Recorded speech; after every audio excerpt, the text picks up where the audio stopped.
Hi friends, அனைவருக்கும் மதிய வணக்கம். தினம் ஒரு தாவரத்தில் இன்றைக்கி எந்த செடியும் பார்க்க போகிறதில்ல. குறிப்பிட்டு இன்றைக்கி விதை போடலான்ட்டு கிளம்பிட்டேங்க.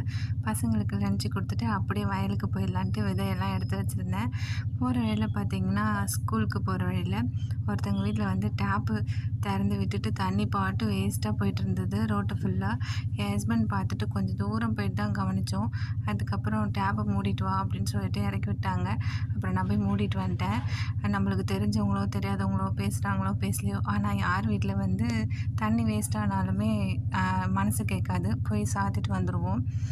நீங்கள் அந்த மாதிரினா கமெண்ட்டில் சொல்லிவிடுங்க, சரியா? அப்படியே வந்து ஸ்கூல் வந்துடுச்சு. அப்புறம் தம்பிக்கு பாப்பாவுக்கும் லஞ்சு கொடுத்துட்டு ஸ்கூலில் பார்த்திங்கன்னா உள்ளார வந்து விட மாட்டாங்க, நாட் அலௌடு. வெளியிலே வந்து ஒரு அக்கா இருப்பாங்க, அவங்க வந்து வாங்கிட்டு போயிடுவாங்க. என்னென்னா, இன்றைக்கி நான் எதுக்கு முக்கியமாக கிளம்பியிருக்கேன்னா வெளியில் இந்த விதையெல்லாம் போட்டுடணுன்னு சொல்லிட்டு ரொம்ப ஆர்வமாக கிளம்புனேன். கூடவே வந்து கொஞ்சம் புதினா செடியும் வந்து க்ளீன் பண்ணி எடுத்து வச்சுருந்தேன், அதையும் எடுத்துக்கிட்டேன். அப்புறம் பார்த்திங்கன்னா, நான் வயலுக்கு போய்ட்டு ரொம்ப நாள் ஆச்சு. ரொம்ப நாளுன்றதோட மாதக்கணக்கில் ஆயிடுச்சு. ரொம்ப நாளுக்கு அப்புறம் இப்போ தான் போகிறேன். கரும்பு வெட்டுறப்போ கூட போகல. இப்போ கரும்பெல்லாம் வெட்டி அது வந்து கொளுத்தி விடுவாங்கள்ல, கொளுத்தி விட்டு இப்போ துளுரே வந்துடுச்சு. இப்போ தான் நான் வயலுக்கே வரேன்.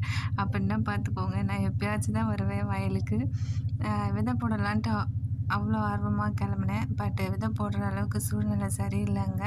அதனால் விதை எதுவும் போடலை. அப்புறம் கத்திரிக்காய் செடி இருந்துச்சா, அப்புறம் 1, 2 கத்திரிக்காயெல்லாம் இருந்தது. பிக்கலான்னு ஸ்டார்ட் பண்ணால் அந்த கத்திரிக்காய் என்னங்க அவ்வளோ லேஸில் வரவே இல்லைங்க. ரஜினி முருகன் படத்தில் வாழைப்பழம் பிக்கிற கதை மாதிரி ஆயிடுச்சிங்க. அப்படி இருந்துச்சு எனக்கு. அப்புறம் அடுத்தடுத்த கத்திரிக்காயெல்லாம் பறிச்சுட்டேன். அங்கங்கே வந்து செடி வந்து புல்லு நிறையா இருந்ததுனால கத்திரிக்காய் இருக்கிறது தெரியவே இல்லை. கொஞ்சம் கவனித்து பறிக்க வேண்டியதாகிடுச்சு. இதுக்கப்புறம் இந்த இடம்லாம் க்ளீன் பண்ணி ஓட்டினதுக்கப்புறம் தான் நம்மளால் விதை போட முடியும். அதனால் நான் இன்றைக்கி போடலை.